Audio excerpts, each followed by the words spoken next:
What's up mga guys? Welcome to my channel. Ayan. At magpapakain na ako ng aking mga apo. Ayan po, at hinati-hati ko po yung kanilang dog food. Nilagyan ko ng gatas. Ayan lang po ang kanilang pagkain. Sa isang araw, isang beses ko lang po sila pinapakain ng dog food.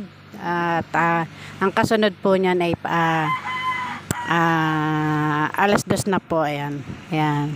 Ang lalakas nilang kumain. Kailangan po hati-hatiin kasi meron po dyan iba matatakaw po at ang bibilis kumain. Meron naman pong mabagal na kumain. Ayan, yung mabilis kumain parang si Toto. Ayan, husband ko. At yung mabagal kumain ay parang ako naman. Ayan, talagang may kanya-kanya din talaga attitude ang aking mga apo. Ayan. Grabe piti paan nila nalalagay sa sa lalagyan sa kanilang pagkain. Ayan.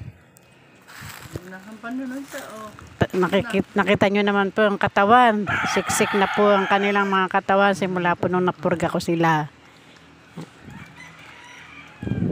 Kailangan kasi hatiin yung kanilang mga pagkain. Hindi pwede pagsabay-sabayin kasi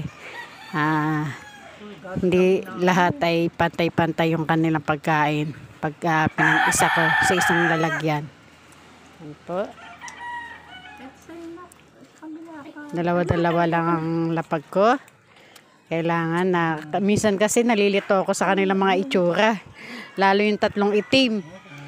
Yan, nalilito ako dyan minsan. Hindi ko alam kung sino yung napapadede ko, sino yung napakain ko na. Kaya ang ginagawa ko, pag napakain ko sila, aamuin ko na yung nila, yung bunganga nila kung sino yung amoy dog food. Yan, para hindi po ako nalilito. Yan, ang cute naman. Lalakas kumain. Kita nyo naman po. Si mother ko naman taga-bantay sa kabila, baka malaglag eh. Yan. At pagkatapos silang kumain, painom ko kagad ng tubig para hindi po tubo yung kanilang ang kanilang dumi. Yan, hindi po matigas.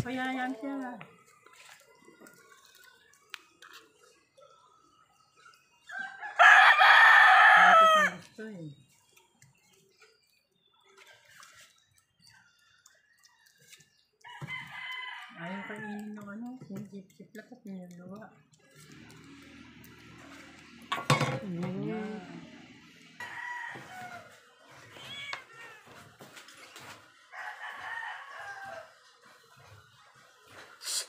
Baba.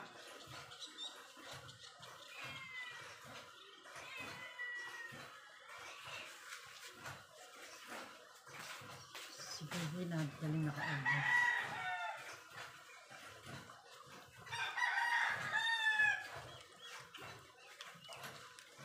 Unang nagpagagatas. Bilhin ko na yung dalawa dito. Isa mo dalawa.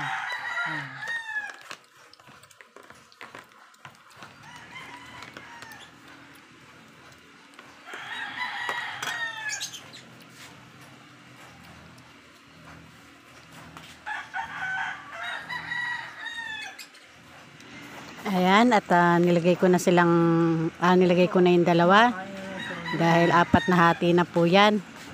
Ayan. Kikita nyo naman, lalakas kumain,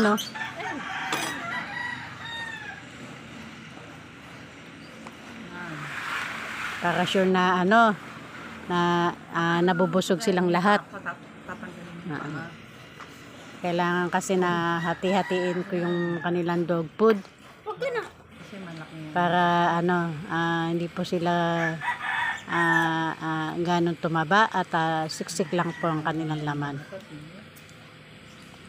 At para din po pantay-pantay yung kanilang kabusugan, diba? Minsan nakakalito po sila pag pinapakain ko kasi kasi magkakamukha yung tatlong yung tatlong ano, yung tatlong may balat sa mata. Puro itim kasi yung tatlo diyan, kaya hindi ko na na natatandaan minsan dahil magkakamukha silang. Marami tayong ganito, di ba? Meron na yung dalawa. Para sabay-sabay sila kumain.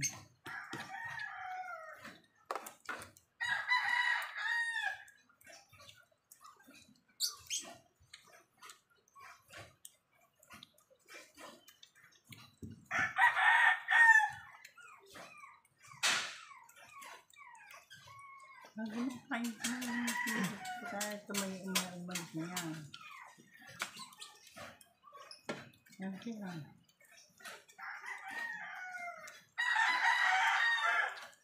Sige ako, inom na sila ng tubig dyan. Oo. At tubig pa mo. Lahat sila sabay-sabay. Nakita nyo yung isa. Sa laki ng plato, gusto niya pumasok na sa loob ng niya ng kinakainan. Laki kasi ng pinggan eh. Bali diyan ko talaga tinitimpla lahat para hinahati-hati ko na lang, tapos yung mahuli hindi ko na sinasalin, diyan ko na lang din pinapakain. Kulang na lang ay pumasok yung kanilang at kulang na lang na pumasok sila sa kainan nila. Ayan tingnan yung mga impaa nandun na sa loob ng ng kainan. Kailangan kasing bantayan para hindi nila natutungtungan yung pinakainan nila. Siyempre yung paa nila may ihi, nakakatapak sila na ihi, kaya binabantayan ko yung kanilang pagkain. Kailangan kasing bantayan para hindi na. Tubig na kayo, tubig. Hindi nasasama yung paa nila dun sa kinakainan nila. Ayan po.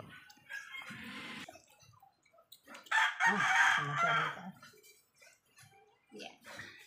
Ang natulog. Tubig.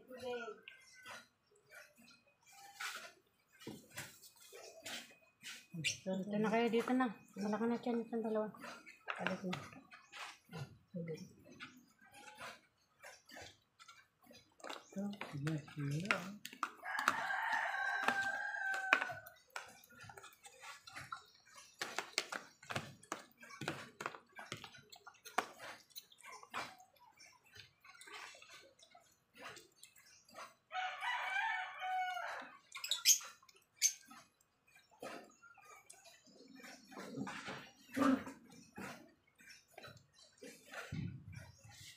Ito nag-aagawan sila.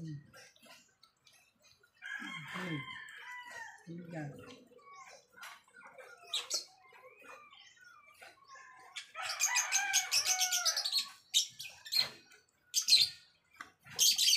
Inom na tubig. Kasi iba matigas eh. Hindi, malambot na. Malambot na nga. Let's go. Banali ka na. Na ha? Bilis na.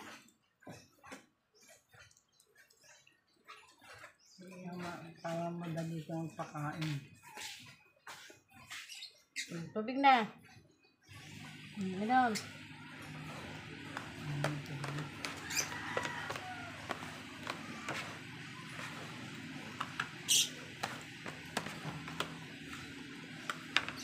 Nini, baka malaglag. Balik ka na.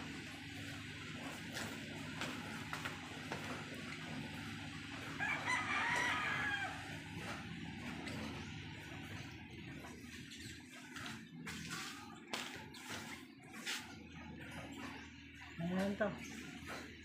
Tapos na. Let's go. Sige.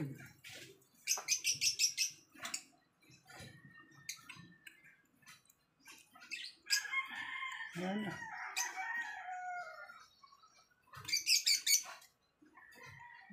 Pamamaya na sa kanila. Ayan, ang next ko naman ay pagpapainom ng tiki-tiki.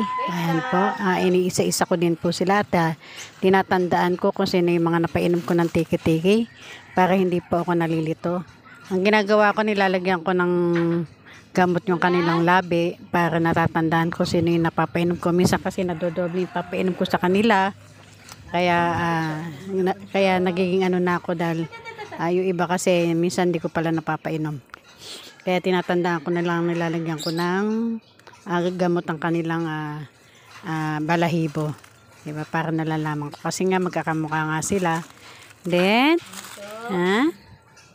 ang ano po niyan ay tubig na lang po. Hanggang mamayang pagising nila. Pagising nila, tubig pa lang papainom ko na. Tapos padede na ulit ang next na. Tapos bukas na ulit ako ng umaga ang pakain ko sa kanila ng dog food. Sa isang araw, isang beses lang po. Yan.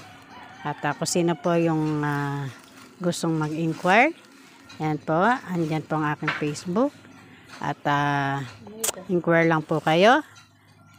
At hanapan ko kayo ng swak sa budget ninyo. Yan po. Salamat po sa aking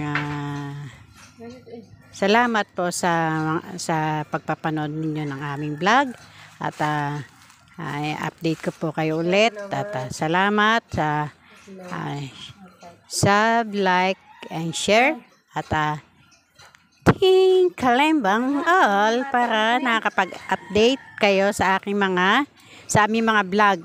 Yan po. Salamat po at God bless to all po. Hindi niya pa alam.